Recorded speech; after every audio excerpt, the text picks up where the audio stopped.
ዛሬ ሞሮኮን የሚገጥመው የብራዚል ብሔራዊ ቡድን ከዓመታት በፊት በፈረንሳይ አዘጋጅነት ተደርጎ በነበረው 16ኛው የዓለም ዋንጫ በተካፈለበት ወቅት የሆነም ነገር ነው እና በዛ ውድድር ላይ ለብሔራዊ ቡድኑ ከፍተኛ አስተዋጽኦ ያደርጋሉ ተብሎ ከሚጠበቁት ብራዚላውያን ኮከቦች መካከል አንዱ የሆነው ሮናልዶ ሉዊስ ናዛሪዮ ከልምምድ በኋላ ፓሪስ በሚገኘው ክፍሉ ውስጥ ሆኖ ስልክ ተደወለለት።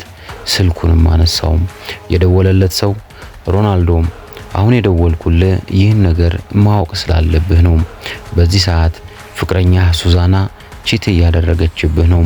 ካላመንክ እንዲህ የሚባል ሆቴል ሩም ውስጥ ሄደህ ማየት ትችላለህ ብሎ ነግሮት ስልኩን ዘጋው።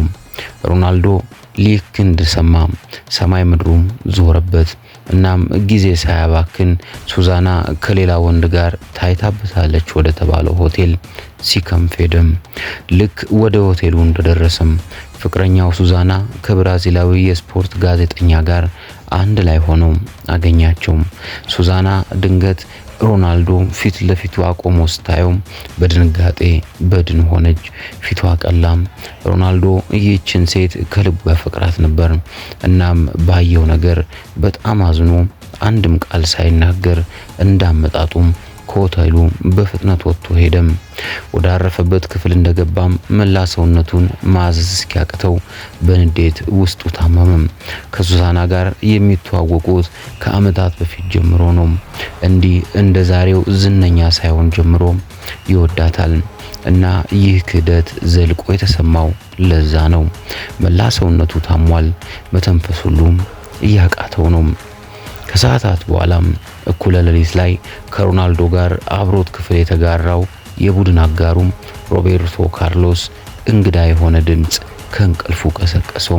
ይህ የታፈነና ኃይለኛ የማንኮራፋት የሚመስል ድምጽ የሚያሰማው ሮናልዶ ነበር። ሮቤርቶ ካርሎስ ምላሱ ጉሮሮ ታፍኖ በስቃይ ለመተንፈስ እየሞከረ ሰውነቱ የሚያወራጨው ሮናልዶ እንዳየም ደንግጦ ወደ ክለቡ ሐኪም ደወለ።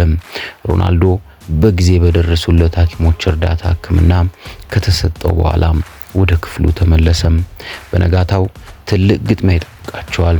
የብራዚል ሕዝብና መላው የብራዚል ደጋፊ ከቡድኑ የዓለም ዋንጫ ይጠብቃል እና ንዴቱን ለጊዜው ረስቶ በቂ ረፍት ማግኘት አለበትና ለመተኛት ሞከረ። በበነጋው ጠዋት የወቅቱ የብራዚል ብሔራዊ ቡድን አሰልጣኝ ሮናልዶ ያለበትን ሁኔታ አየም። ምንም እንኳን በተፈጠረው ነገር እጅግ አዝኖ ቢጎዳም ካለበት ውጥረት ለመውጣት በፍጻሜው ጨዋታ ሊያሰልፈው ወሰነም። ጨዋታው ተጀመረ። በድንቅ ብቃቱ ከጓደኞቹ ጋር ተጫውቶ ብራዚልን ለፍጻሜ ያበቃት ሮናልዶ ሉዊስ ናዛሪዮ ዴ ሊማ ያ ዓለምን ያስደነቀው ብቃቱን ማሳየት ተሳነው።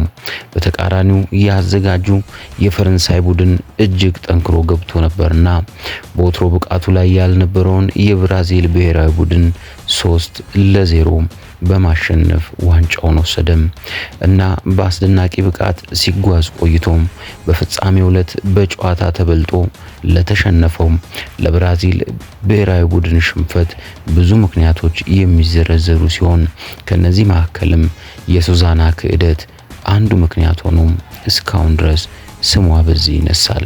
ሱዛና ወርነርና ሮናልዶ በዚህ ምክንያት ከተለያዩ ዳግም አልተገናኙም። ሮናልዶ ሌላ ህይወት መስርቶ እየኖረ ነው። ድክመቱ የነበረችው ሱዛናም የቀድሞ የብራዚል ብሔራዊ ቡድን በረኛ ከነበረው ጁሊዮ ሴዛር ጋር ለረጅም ዓመታት በትዳር ቆይተው ከጥቂት ዓመታት በፊት ተለያይተዋል።